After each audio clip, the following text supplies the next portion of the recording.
Welcome to Star Citizen and the Mission Creation Analysis.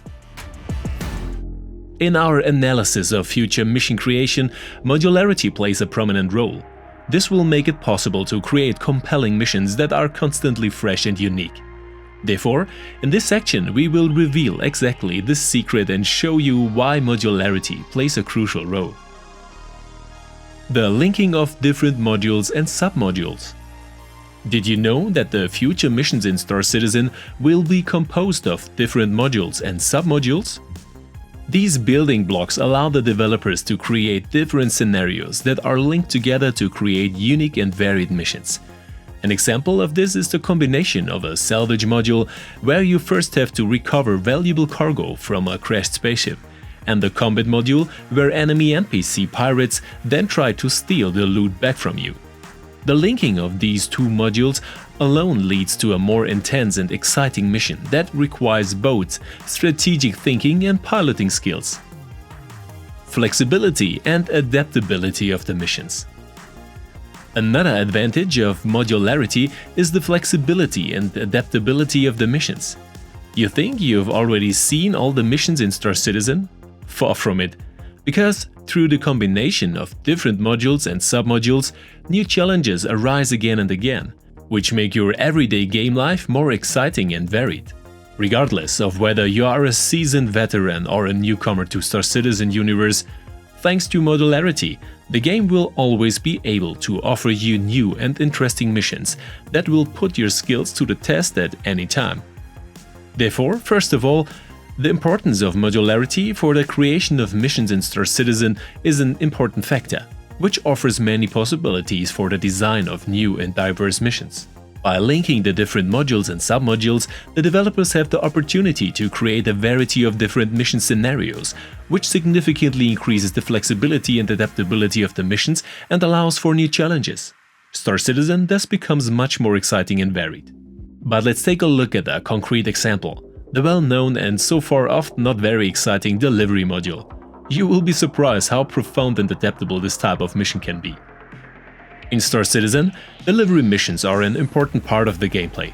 Players can accept these missions to transport goods from the one location to another and earn credits in the process. But how exactly are these missions structured, and what options will designers have to customize them in the future? First of all, let's take a look at the process of a delivery mission in Star Citizen. You, as the player, accept the mission at the mission console or via the Movie-Glass. Once you have accepted the mission, you will be asked to collect the delivery item. This can be at a space station, a location on a lunar or planetary surface, or even a remote wreck. Once you have picked up the package, you will need to take it safely to its destination and deliver it. In the process, you may encounter enemy NPCs or other players who are after your precious cargo.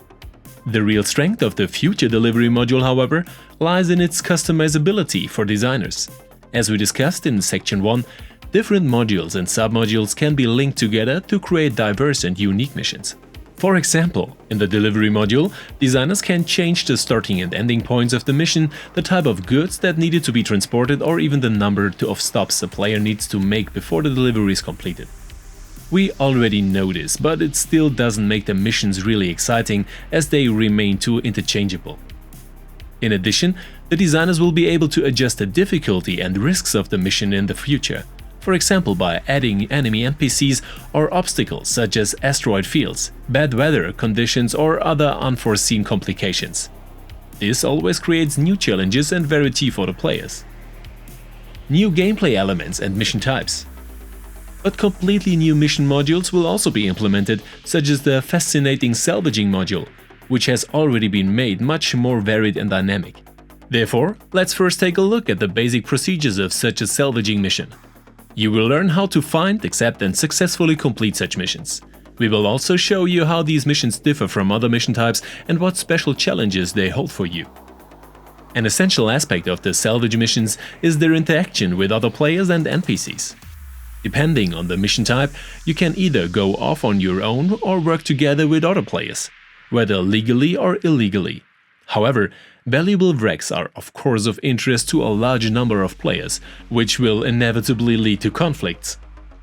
After all, a small group of industrial salvage ships are of course also a worldwide target for pirates. In addition, NPCs will also play a role in the future in different variants, which either offer protection in the legal area or must be first eliminated in the illegal area. Here, the reputation system is also decisive in determining which missions we receive and how well they pay and possible profits turn out. With various scenarios and challenges in the area of salvage missions, we also experience extensive missions in the industrial sector. All through independent salvage, excursions are of course still possible with other missions. But the combination of different professions is a new aspect. For example, package extraction missions combined with bounty hunting and salvage elements. We are given the mission to extract rare artifacts, lost cargo or secret informations, which is possible on the ground, in stations or in space.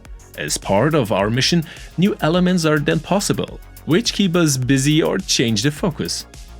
For example, we may come across hidden treasure while pursuing a bounty, or find valuable information about wanted criminals during a recovery mission, which may expand the original mission into another area or generate a completely new mission that we can only obtain through this route.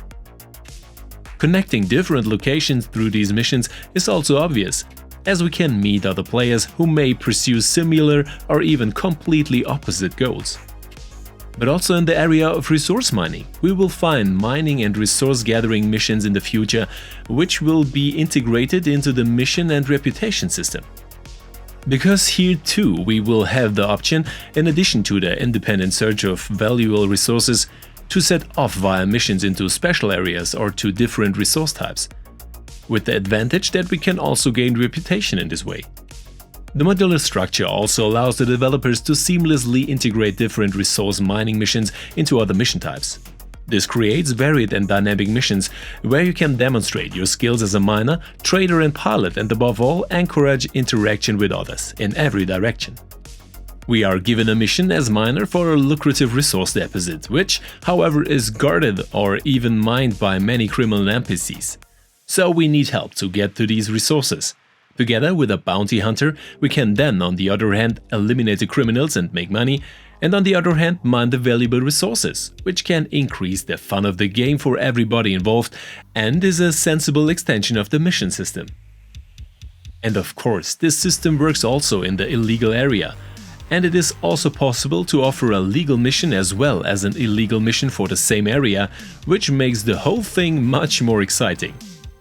And this brings us to the new possibilities for the developers to offer real game depth and a massive range of different missions through a combination of different mission modules and gameplay mechanics.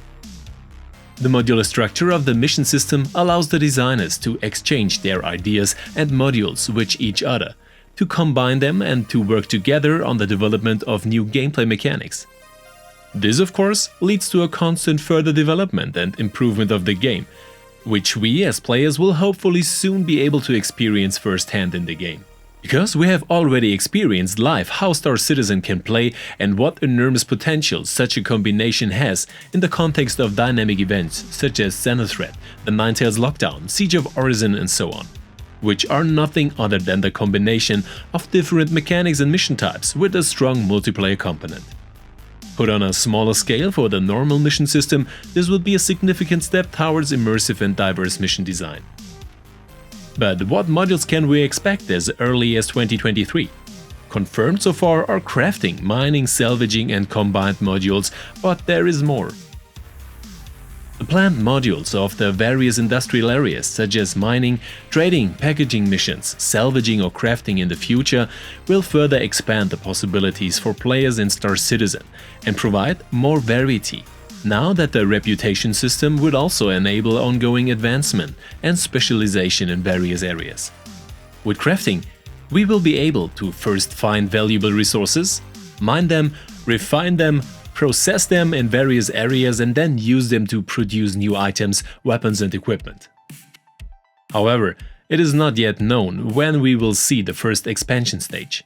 However, we can already craft in a Vulture or Reclaimer on a small scale and until further notice.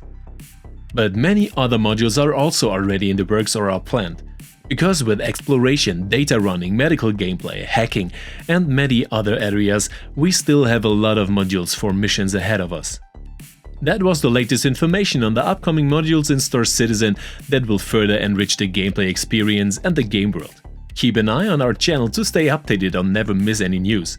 And don't forget to subscribe and activate the bell to be notified when we release new videos. We look forward to seeing you soon, and see you in the verse.